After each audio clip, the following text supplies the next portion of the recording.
This episode of The Totally Rad Show is brought to you by Squarespace. Coming up, Ryan Reynolds throws his hat into the superhero ring with Green Lantern.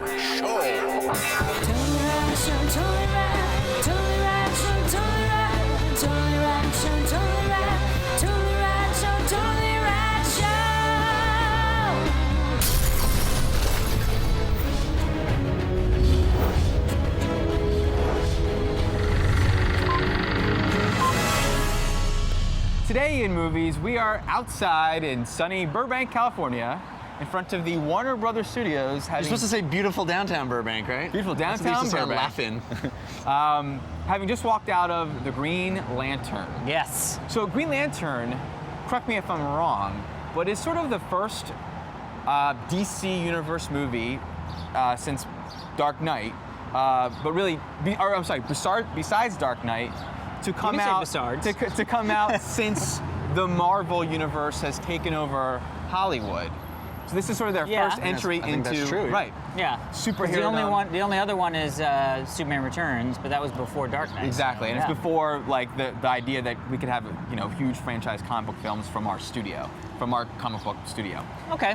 Sure. I think, and so Green Lantern stars Ryan Reynolds as Hal Jordan as the Green Lantern. Mm-hmm. And spoiler alert. That's right. It's so we reviewed the comics, but the premise is that a flight test pilot gets a hold of a ring that turns him into he's chosen by a ring because he is fearless, and green is the color of willpower, and he's chosen to be an intergalactic space cop.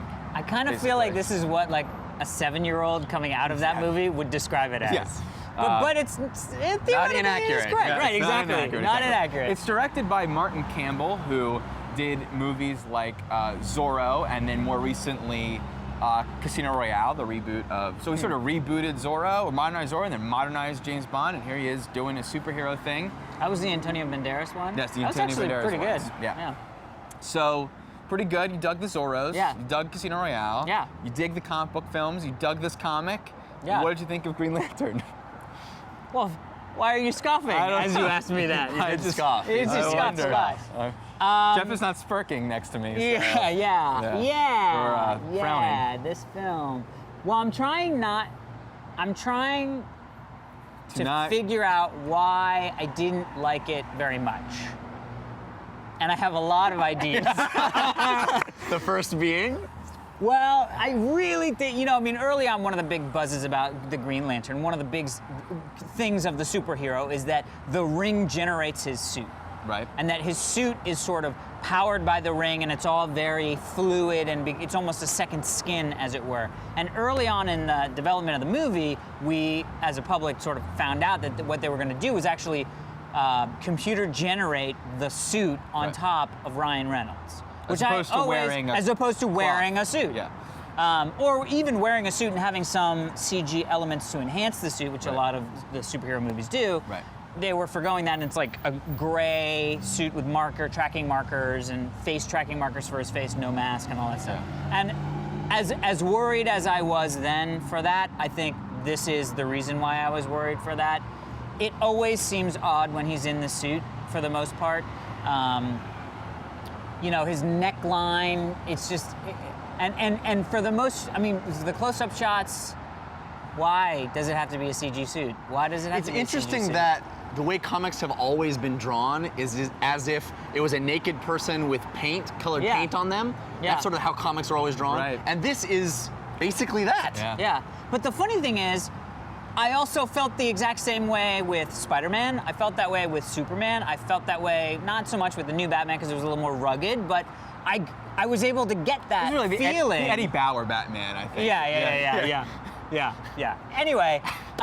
So you didn't like the suit? Yeah, I really didn't like the suit. And that sort of spread across a lot of the CG. A lot of the CG I just thought there were moments that were very half-baked. Some of it was really gorgeous, but for the most part it was very much like, here are CG creatures talking. The first 5-10 minutes of this movie is entirely CG creatures, feels very video gamey to me. You know, weren't not the sort of quality that you get with like Avatar, where it's like those look like real creatures in a weird world. It was like, this looks like Mass Effect 3 cutscene, especially the beginning. Yeah. You know, and I like some of Ryan Reynolds. I just don't. This was not so much for me, from my opinion. It was the wrong casting. I know you don't like Ryan Reynolds, so that's a huge compliment to Ryan Reynolds. Well, but I've started to warm on him because of Buried, or Buried, as they say. Yeah. But also, charming the body, story was Batman. the story was very cut and paste for me. It was love scene tension here, which didn't happen. Now swelling music here goes with something successful. Didn't affect me in any way. Blake Lively was just sort of there. She's pretty, but was there.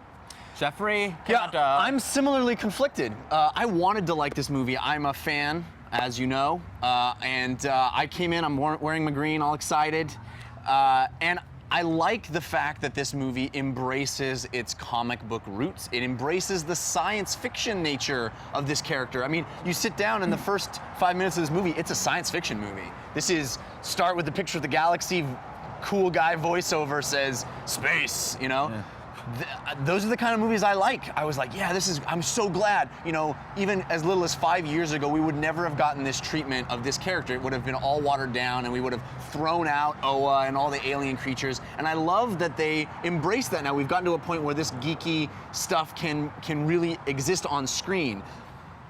And Ryan Reynolds is charming, and Blake Lively is charming, and it really is Jeff Johns' version of this character. I mean, I was shocked that he wasn't credited as a writer on this movie, because it's very much the comics that we all read, the reboot of Al Jordan. So why, I ask myself, does it not seem to come together? And I don't think it's as simple as the CG.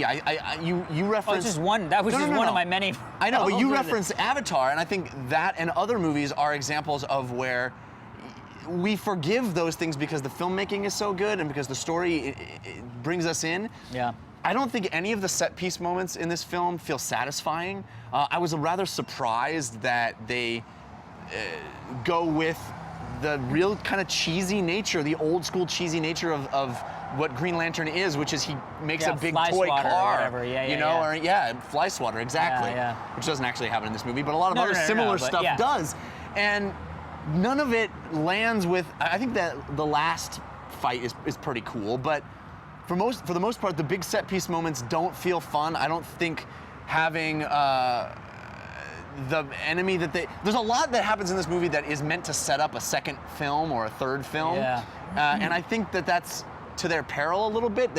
They held a little too much back. We should have seen Sinestro in this movie. It should have been about him, I think. I think saving that for the next film is a mistake. If the villain in this one doesn't hold his weight as well, and I don't think he does. Yeah. It's a tough movie.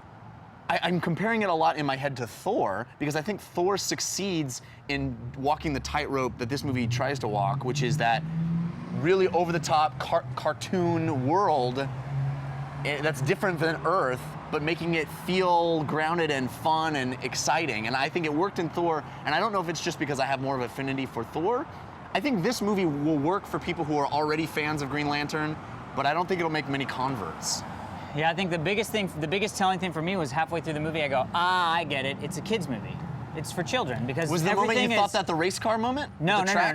Previous to that, but it was like the relationship was very surfacey. All the jokes were very sort of gaggy, hammy, tongue-in-cheek, and then the kid who was behind me that the whole time I was going, he must be loving this, leaned over to his dad and says, why is it still going? Has it been 2 hours yet? I know, I heard that too. It was such a So then that made me realize such an interesting comment. There might be no audience for this movie, I don't think. Well, I was extremely disappointed in this movie as well, though I feel differently from you guys about it, which is funny how 3 people can completely not like a movie and all for have different reasons. I actually liked the suit.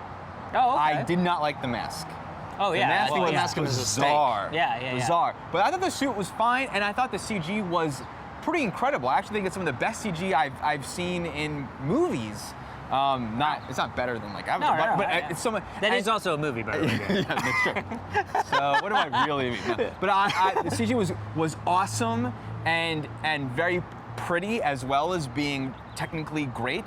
And I thought the last action scene was badass. I thought the last action scene was really cool. And and if you guys remember, my big complaint with the comics was the parts that I liked about the comics was when they embraced the last Starfighter-ness about it. And there's certainly an aspect of this movie that embraces its last Starfighters, but it fails in some pretty grand ways in a similar way that Thor failed, where when he's on this planet Oa, there's every sequence on this planet, almost every sequence on this planet takes place on a like slab of granite. Yeah. And I'm completely detached from what's happening. And I thought back to Last Starfighter, how he arrives on this planet and there's all these aliens, but when he arrives, it feels like he's arrived in like an airport. Like there's a way that I can relate. But there's a way I can relate to this planet because there's something that feels human about it. Yeah. This feels, and same thing with Thor. It just felt like a bizarre, uninhabitable planet that I'm supposed to be inhabited. Interesting. So I had a big problem with that, and I had a big problem with Blake Lively. I think she's a great actress in other films. I thought she was horrible in this movie. Her performance, she really made it feel kid. She really made it feel, and she sort of brought down, I think, Ryan Reynolds because it painted everything with sort of kid glasses. Yeah. Go ahead. I want to reinforce the thing about the mask because I had the same feeling, and I'm glad the mask is there from a fanboy perspective, right? In retrospect, I don't think it was necessary. I don't think it adds anything other than it looks like the cartoon in the comic. And I think it's a mistake. I mean, it's a choice that no one has ever made before. No one has ever made the choice to just have it look like my skin turned to that color. Yeah. And, The mask and that's was a little bold bit choice. more like It was, rubbery. it was a lot like the didn't have any- Batman or Robin in the Batman and Robin series. I didn't think it had any depth, It there was nothing. popping in and out. That's the problem. Is that sometimes it looked like a mask that was on that was like okay, Right. that was like an inch or two. Yeah. And then I never that's saw not, it I like don't know that. how In this fact, is an inch or two. I but- remember looking at a bus built ad for it and going, oh, it really is just a line of color. There's no thickness there. And it's a weird thing to get hung up on, but it makes kind of a big difference. And I don't know. I don't know. I wanted this film to be better than it is. The irony for me is that the comic books made the powers of the Green Lantern, it just turned it into a laser gun. All the time. That bothered me big time. The movie actually embraces the creativity of like the ways you can use it. However, sometimes, as you mentioned, the race car it can be very cheesy. But really, I was struck by how cheesy this movie is. It goes there, man. It's like a 1940s comic book. Really, what it reminded me of is Fantastic Four, the movies, the Fantastic Four movies, and Daredevil, and Elektra. It's like funny how I kept thinking about Daredevil. we had the great Marvel movie Spider-Man, and then that because of its success, it spawned a lot of really cheesy comic book movies. And now DC, we had the great success of the Batman films. But you know what it is? And then we had this crop of like it's 3D. It's somebody who did really it well, and does it well, and all of a sudden it's like, wow, that's successful. So they go, well, what was successful? And they don't go the vision of the creative forces behind it, the storytelling, none of that. They go, well, it's from Marvel. Let's just take all of these Marvel properties and make them movies. It's just interesting that there wasn't even an attempt of grounding this like the other. But I liked at the beginning there was this almost like Hepburn, Grant, like bringing up Baby, kind of like back and forth. I didn't get any of Downey that. Jr. and that Pepper scene, Potts that do scene, that wonderfully. That scene was not any of that charismatic for me. Those guys, it was flat in the pan, dead. And I think it lies a lot on Blake Lively's shoulders and perhaps some of the writing. But yeah. Anyway, big disappointment over here. I hope it doesn't kill the series because I want to see Mark Strong flower. He was great. the best part of the movie. Mark Strong was the best part of the movie. Yeah, and actually, the other Blue Oa guys were awesome. Yeah. Effects. Anyway, there we go. Cool. All right, everybody, be sure to stick around for this day in rad history, but first we want to thank our sponsor. Squarespace.com is the fastest, easiest way to create a high-quality blog, portfolio, any kind of websites. If you have any questions or need any help with your Squarespace site, Squarespace provides every member with 24/7 support. Actually, it's amazing. I did that last week. I did too. Really? And it's so quick. So quick. Dude. It was Sunday. Yeah. It was a Sunday, like 6 o'clock in the evening. I was like, well, I'll put this in. And literally seconds later, I got a response. Wow. Amazing, amazing stuff. Start your website or blog by choosing from over 60 professionally designed templates, then customize it, add content from your computer, iPhone or iPad. Squarespace's mobile app is amazing. It allows you to do all sorts of stuff, update your site, manage your comments, all sorts of crazy stuff. some of the highest internet traffic sites on the world. Wide web are pages powered by Squarespace. Thank you, Christopher Walken. Yes, on the world wide web. Not to mention many of the personal pages for a lot of the Revision 3 hosts, us all included. So check out squarespace.com/TRS to get a 2-week free trial and learn more. Thank you very much, Squarespace people. We will see you. Don't forget to send in your background, fans at TotallyRadShow.com. Yeah. You can get your artwork on our show. How Super cool would be that? And head over to jinx.com/TRS to get some shirts and sweatshirts. Some to swag. Tomorrow on the show, we check out the TV show Falling Skies. Today is June 16th, and on this day in rad history, back in 1960, Psycho premieres. And that sound has been said ever since. People were afraid to get in the shower. I'm still afraid to get in the shower. I for can different smell reasons. that. For different reasons. Yesterday, Days in Rad History, we talked about trailers as well, and talk about spoiling and not spoiling. This is one of the greatest trailers of all time. So if you've never seen it, I highly recommend it. And it's what's his name? You know, it's him being Howard Hitchcock being real showman talking about the movie. That is the trailers that we used to have. The director talking about the movie. I think that would be amazing if I know, trailers me were like, too. if Michael Bay is like, hey, so some would freaking be huge awesome. ass robots transform. Dude, Yeah. go see it. I'd be like, I'm in. Why does Michael Bay sound like? That is a spot on Michael Bay. Thank you very much at Matt Geisprecht. Great last name.